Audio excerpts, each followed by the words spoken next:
Hello everyone, welcome back to another video on Erit Academy and welcome back to our daily issue analysis Dia. Hope you all are doing good, you all are revising very well and taking care of your completion of the syllabus if you are preparing for 2023, and all those who are preparing for 2022, please revise the Dia topics. They are very important. It will help you in the exam directly, and if not directly, then at least you will be able to analyze the points with the help of the points or the data which we are providing indirectly in the answer. So do revise it thoroughly. Okay, so let's start with the discussion of the day. So today we have chosen this topic of floods in India, and we know why it is in news. It is in news because several states in India are presently reeling under the impact of monsoon rain, be it the southern states Kerala, Karnataka, Uttar Pradesh, or the coastal Odisha, Maharashtra, the Cuttack region, है ना? So all these areas are struggling under. Even in Bangalore, we have seen that the flood situations are there. In June, we saw that how Assam was reeling under flood. So let's have a quick look at the such news images. So here we have mock exercises are on rescuing people during flood conducted in central district of Tamil Nadu. So this is a news from yesterday. Then Yogi Adityanath conducts aerial survey in eastern Uttar Pradesh, meets flood victims from 31st August. Then we have Bengaluru rains, senior citizen stuck in bloodhouse dies in Sarjapur layout, Chief Minister Bommai to visit. So again we have a news from yesterday. Okay, and this is a news from Balasore.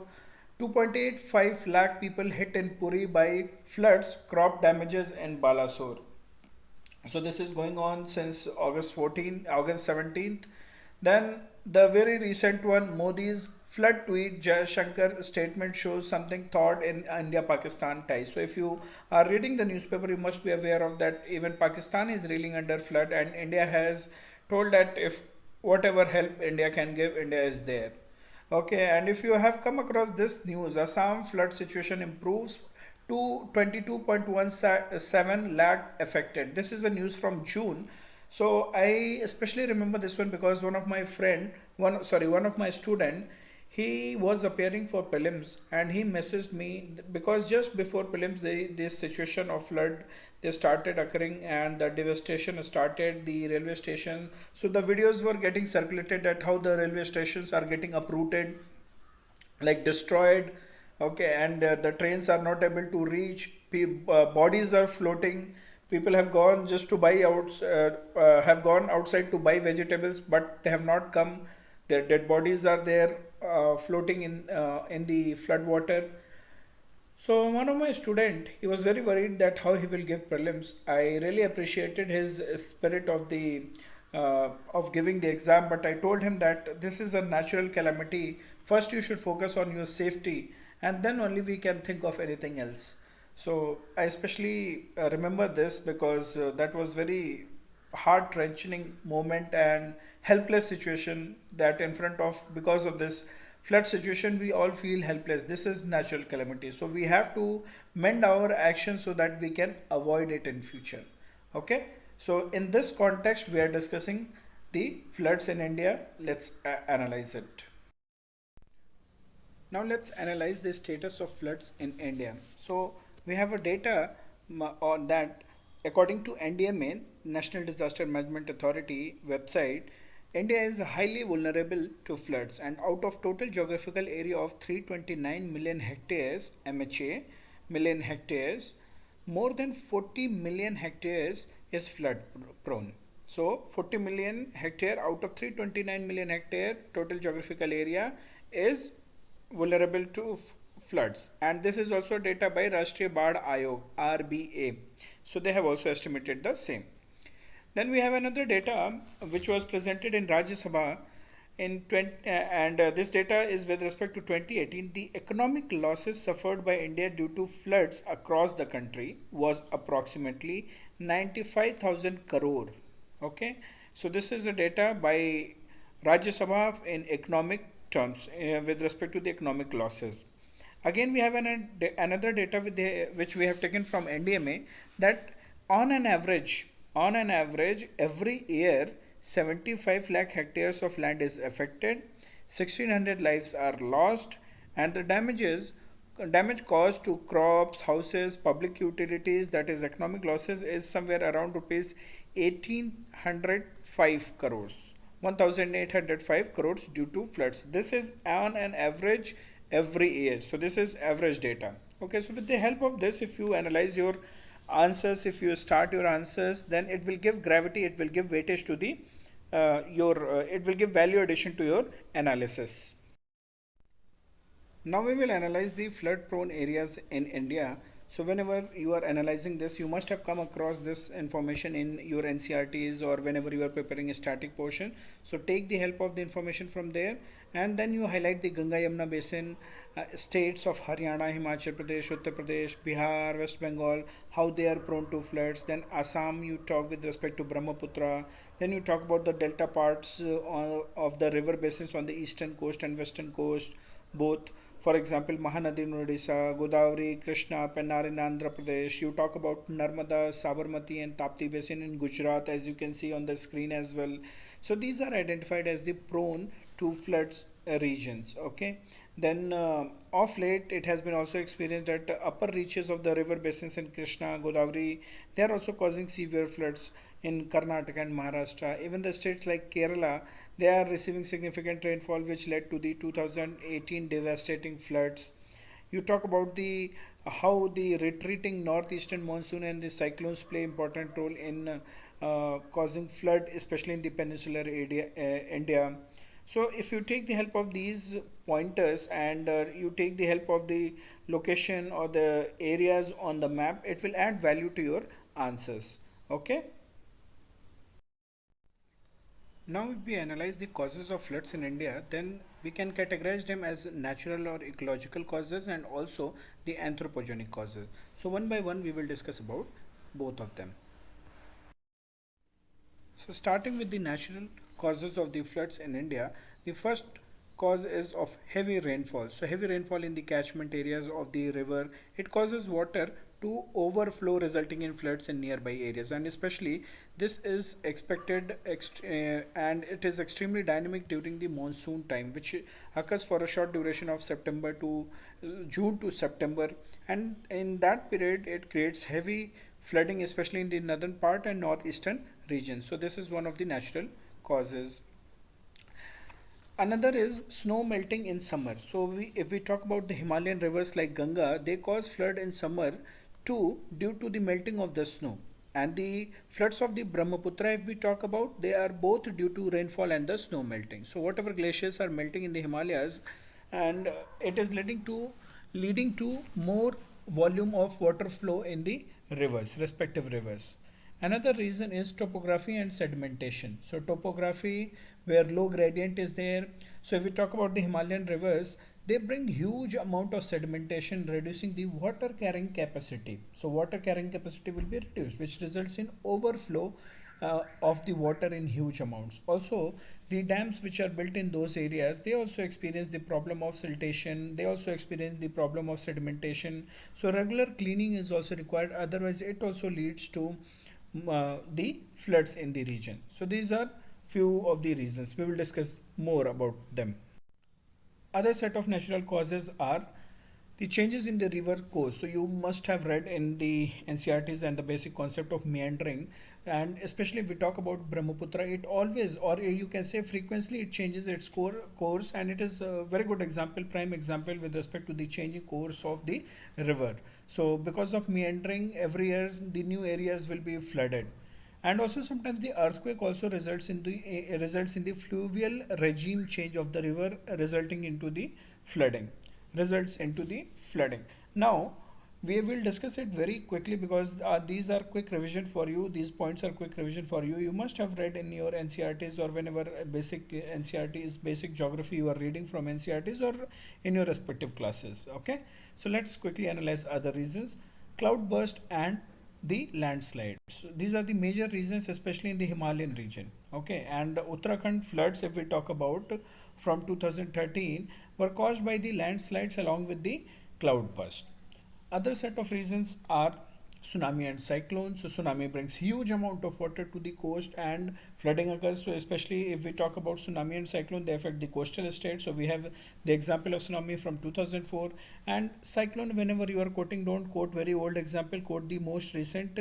One of the most recent cyclones. So here we have cyclone Amphan from 2020, which was devastating and it led to many loss of many lives, economic and other properties. Okay, houses, so this way, the natural causes. These are the natural causes, and we have respective examples. We have other two examples, two other causes, natural causes of the flood. So one, another being the climate change. So climate change is also causing erratic rainfall. And a few days back, I think in August mid, there was a news that how the rainfall is increasing in west and decreasing in the east. So climate change is causing extreme weather events. It is causing more rainfall at some other place, some one place, and less rainfall at the other place. And also when we were discussing about the Arctic heating, Arctic warming in there we have discussed this topic. So there we discussed that the because of the climate change or because of the global warming, the overall environment, overall temperature is increasing, and whenever any area of any temperature of any area is increasing, then the air will become warmer and rare. So the moisture holding capacity of that air will increase. Thus, it leads to more intense rainfall. So this is how climate change affects. Temperature is increasing and intense rainfall. Also, we are in the third consecutive year of the La Nina year. So we are experiencing La Nina year, which is symbolic of excessive rainfall, and the El Nino years, they are symbolic of low rainfall. So we are in the third continuous year of La Nina year, and thus we are experiencing more and more rain. So we are not going to discuss about La Nina, El Nino. You must have read it in the NCRTs. If you have not read, then please go through it. It is a very important concept. Okay, so with this we have discussed only natural causes, but we have discussed 8 natural causes. Why we are discussing in detail? At least remember these categories and examples, because whenever you are putting them in exam, if there is any question, then you will struggle a lot. And especially this is very important topic for people who are writing mains this year, because UPSC in the past has asked every year, they have asked some or the other question on water, flood. So this theme per se is very important, and we have seen that how many states are suffering in this year because of the flood. So again, it is a natural question which can be asked by UPSC. Natural topic. Okay. So whenever you are talking about the causes of the floods in India, we have, as we have categorized, natural and anthropogenic. Natural we have discussed, we should not miss the anthropogenic. So quickly we should mention few points, starting with deforestation, that how deforestation reduces the percolation of water, thus the groundwater recharge will not happen, and also since deforestation is happening, there will be more and more soil erosion and silting of riverbeds will happen. Thus the carrying capacity will reduce, or naturally the uh, basin of the riverbed will be full of the silt. It will be silted, okay, because of the soil erosion, and naturally the meandering will happen and floods will happen. So this is about deforestation. You have to take it as a point and then you have to link it at multiple places. Okay, then you talk about the poor drainage system. Whenever there will be any interference in the drainage system, it leads to urban flooding. We have seen in the case of Chennai. Okay, so the ill-planned construction of railways, roadways, bridges, and canals without paying heed to any natural fluvial regime also causes floods. You take the example of the encroachment of the natural floodplains or the diversion of the natural floodplains for agriculture, for industrial development. It also reduces the retention capacity of the rivers. Then you talk about the population pressure, because of which, especially in urban areas, the faulty land use pattern is there. Encroachment of wetlands is happening. Encroachment of plains is happening, especially in, we have seen in Delhi Yamuna flood plains. The, I think in one of the video I have also discussed that the floodplain of the soil of the floodplains of Yamuna, they have become hardened, so the moisture retention of the soil has decreased there. Okay, so that way you have to interlink the information and knowledge which you are developing or reading over a period of time. Okay, a lot of concretization is happening in urban areas, so that also increases the runoff. Urban heat island is affecting effect is one of the emerging major cause for more floods in the urban places. And encroachment of water reservoirs like lakes in urban areas is also one of the reason we don't have the, let's say, the absorption capacity is not there. Okay. You talk about the poor cross-border cooperation also. The international cooperation is not there because the cooperation in hydrological data exchange is very important, because the rivers, they are originating in Nepal, let's say, and they are flowing through India, and the mouth is in Bangladesh, China, Bhutan, which makes the effective control and early warning very difficult. So these are anthropogenic divisions, boundaries, where we mix our geopolitical reasons, we mix our enmity, and we forget the impact of this poor cooperation. So you talk about these anthropogenic causes. Now with this, we have discussed in detail about the causes of the floods in India. So we have almost around 12 to 13 points. Now we have discussed about the causes of the flood, so definitely we should understand and we should know about the approaches to flood management in India. So broadly we can categorize them under structural measures and the non-structural measures. So we will discuss them one by one in detail. Starting with the structural measures, we can talk about the reservoirs. So reservoirs, they store water during, especially whenever there is high discharge of water in the rivers, and then after that it will be released after the critical high flow condition is over. Okay, so this way the flood management will happen. Their effectiveness in is in moderating the floods, and it depends upon the reservoir capacity which is available at the time for absorbing the flood runoff. Okay, so this is about reservoirs. So we have example of dams and their respective capacity. Talk about wetlands and detention basins. So basically whenever we say detention basin, they are usually formed by utilizing the natural depressions or the swamps or the lakes or the wetlands, by improving their capacity by constructing some encircling embankments or reviving them, and providing suitable devices for regulatory for regularly regulating the release of the water which is stored in that. So we have Ghaggar basin, detention basin in Rajasthan is very good example for this. You talk about embankments, so building embankments also helps in reducing the floods.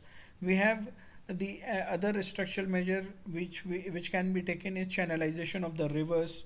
So some states are proposing the channelization of rivers, and in the context of tackling the extensive meandering problems of the rivers, this becomes very important. So it happens when we activate the navigational channels and train these rivers into their original course by means of constructing some embankments on both of the banks of the rivers, especially the river Brahmaputra. We know that Brahmaputra and its tributaries are famous for their meandering, and they are very much braided in nature. So Assam, the state of Assam is planning or taking up the river channelization and dredging measures for training the oblique channels of the Brahmaputra and its tributaries from preventing severe erosion on the banks. So that is called as the channelization, where we channelize with the help of dredging and embankments on the both banks of the rivers.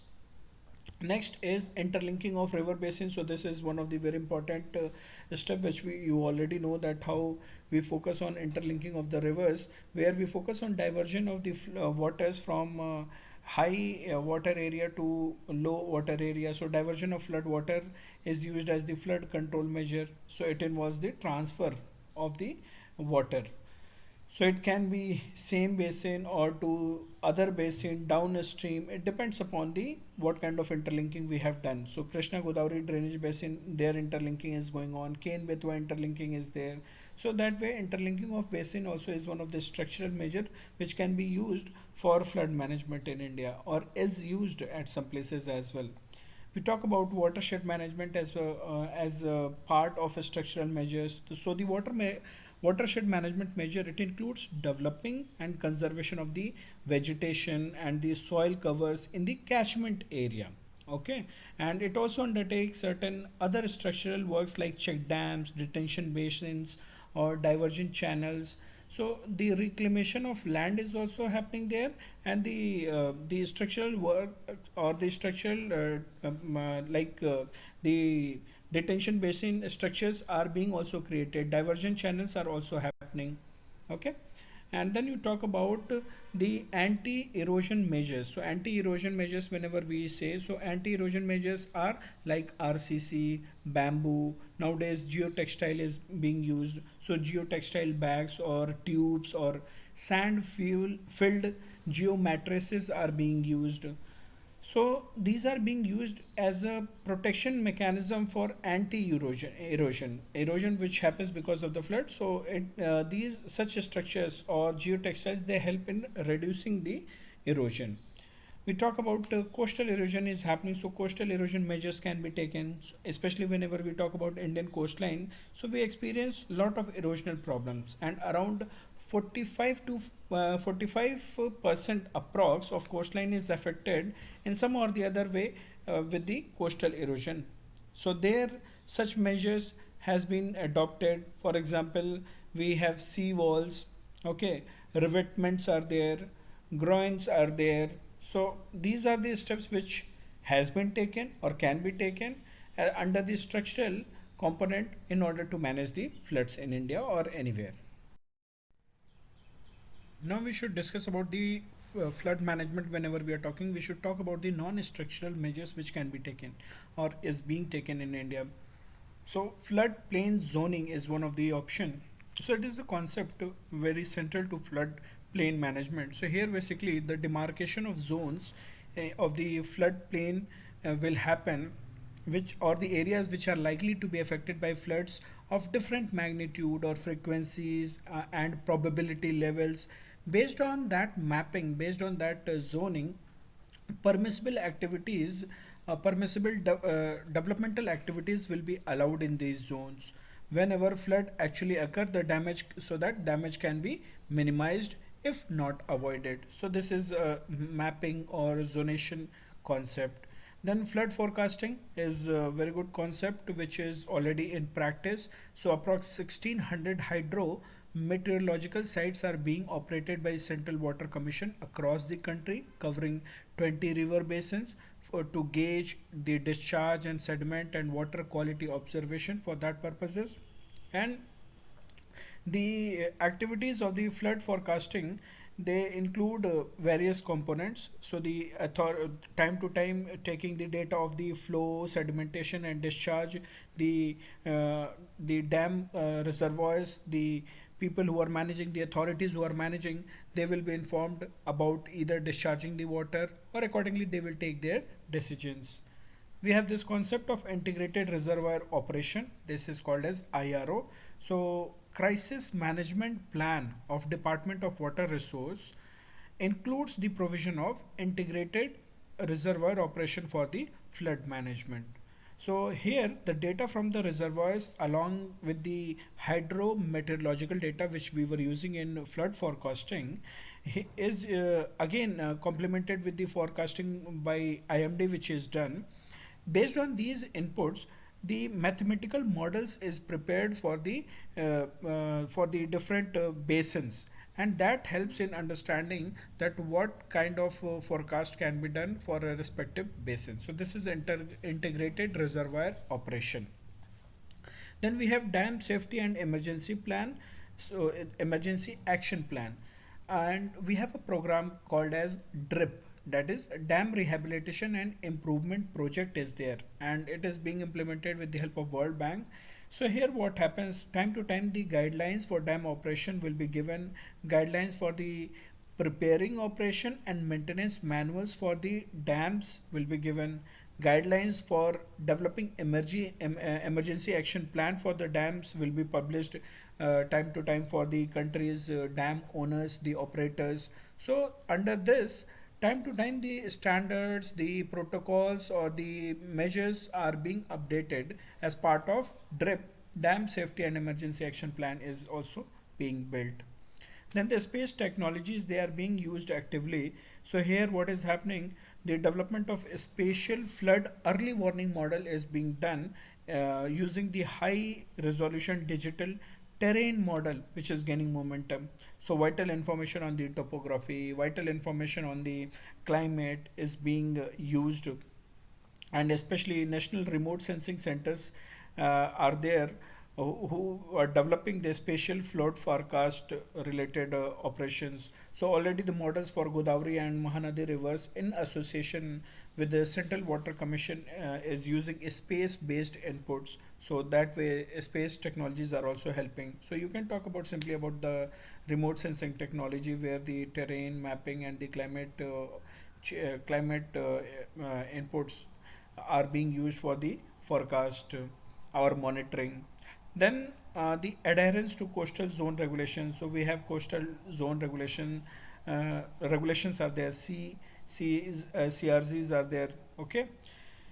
So these regulation, what they do, time to time there will be notification by the government. So recent notification is of 2019, and the primary methodology which is adopted here is that we categorize the coastal zones based on the ecological sensitivity. So ecologically sensitive coastal stretches, there we restrict the activities, and also the prohibition of the activities in mangrove areas. So certain ecological sensitive coastal areas of the countries are identified as the critically vulnerable coastal area. So there the activities will be monitored and integrated management plan has to be prepared for such areas. So we need to adhere to the coastal regulation zone. Okay, coastal zone regulation. So flood plain mapping, flood forecasting, integrated reservoir operation, drip के अंदर जो है we will talk about emergency action plan space technology and coastal zone regulation. So if we talk about all these things, these are non-structural measures. Whenever you are talking about the flood management in India, do talk about the two-tier system of flood management in India. One at the level of the central government, other at the level of the state government. So we have bodies like Central Water Commission, Ganga Flood Control Commission is there, Brahmaputra Board is there, National Disaster Management Authority is there. Then the state government, we have Water Resource Department, Flood Control Boards, Irrigation Departments, PWD Department. So broadly they are responsible for the flood management in the country. That's why it is called as the two-tier system of flood management in India. So briefly if you mention, then the examiner will also get to know that you have the understanding of the overall structure process, structural and institutional aspect as well, that how flood management is happening in India. We have already discussed about the structural and non-structural measures which are being taken. Okay, now we will discuss about the challenges. Now let's talk about the challenges in flood management, especially if with respect to India, if we talk about, then in India we have a strong focus and history on making this flood control infrastructure FCI. So we give highest priority to flood control infrastructure like building dams, channel embankments, and the importance can be gauged that the dams are referred as the temples of modern India. Post independence it was referred as, they were called as the temples of the modern India. But these big infrastructure projects, they have their own limitation. They have limitation of the capacity of maintenance. They have they are very rigid in approach.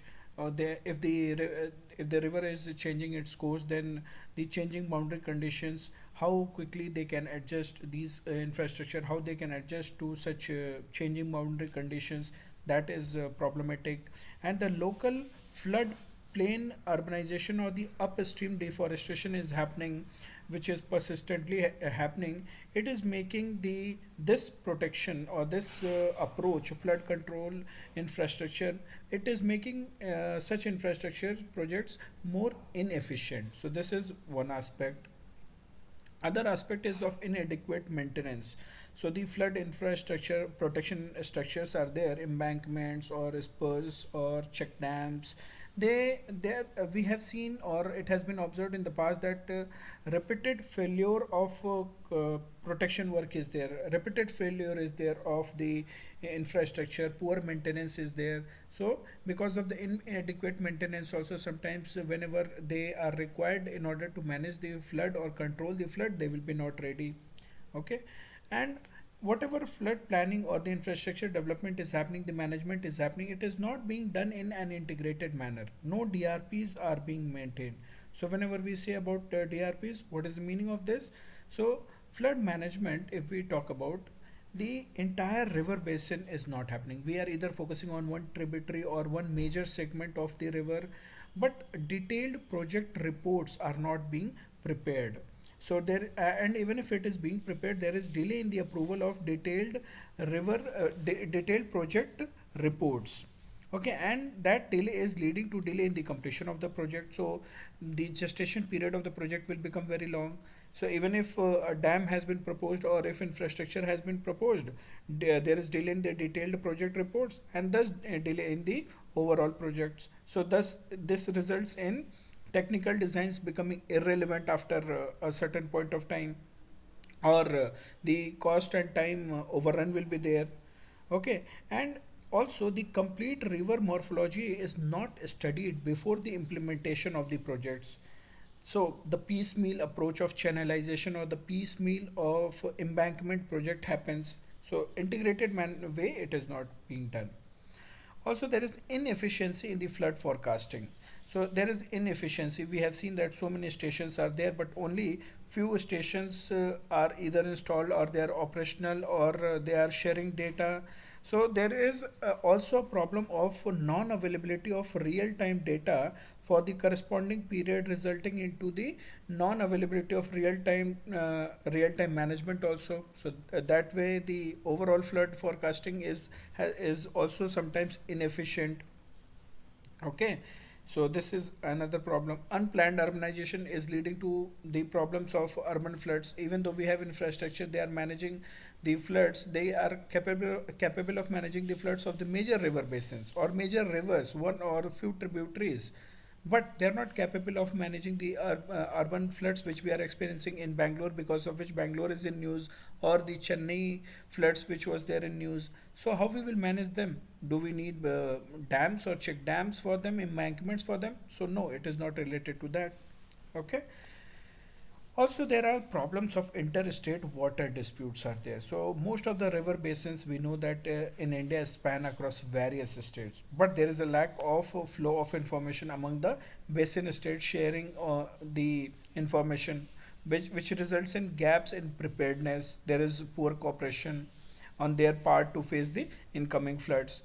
Okay, so this is the problem, as we have discussed already with respect to India and its neighbor, with respect to the transnational rivers, international rivers. Okay, so these are some of the challenges which are there in flood management, with respect to flood management in India. So in the end, when you are talking about floods in India, then definitely you talk about way forward. We have discussed in detail about all the aspects. Now we should discuss the way forward. So tell about the integrated river basin management approach, where integrated flood management will happen. So we need to shift from the traditional fragmented and localized approach, and we need to cover the whole river basin as a whole. We need to cover it. So integrated approach is required. Okay, in a holistic manner. So we need to set up river basin organizations, RBOs, which can be used or which can be promoted by the central and state government. So what will be the purpose of river basin organizations or RBOs? So these RBOs, they will help in integrated river basin management, and they will have the mandate to implement flood control measures encompassing immediate, short term or long term solution in an effective manner, apart from the overall water resource development of the basin. So this we can explore the integrated river basin and the role of the river basin organization. Also talk about the cooperation over a transnational river should happen. The sharing of the hydrological data, weather forecasting, above the geopolitical situation, we should come and cooperate. Especially when we discussed in the starting that Pakistan is also reeling under the flood situation, or they are also facing the flood problem.